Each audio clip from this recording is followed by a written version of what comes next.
Sofi nədir o? Lamborghini. Lamborghini. Ha. De görüm Lamborghini. Arkası yok da. Nə yoxdur? Arkası uşaqları harda oturur? Gör onu fikirləşməyiblər də. Çəkcə onlar oturur özü. Kim oturur? Çəkcə işləri. Təkcə özləri oturur da, hə. Uşaqları Bunların saxları yəqin ki, çox.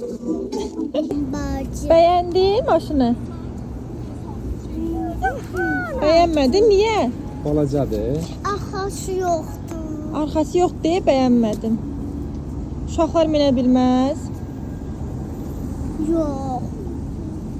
Uşaqlar qutuda olur. Ön qabaqda oturmaq olmaz. Hə də olmaz. Uşaqlar qabaqda oturur. Hmm.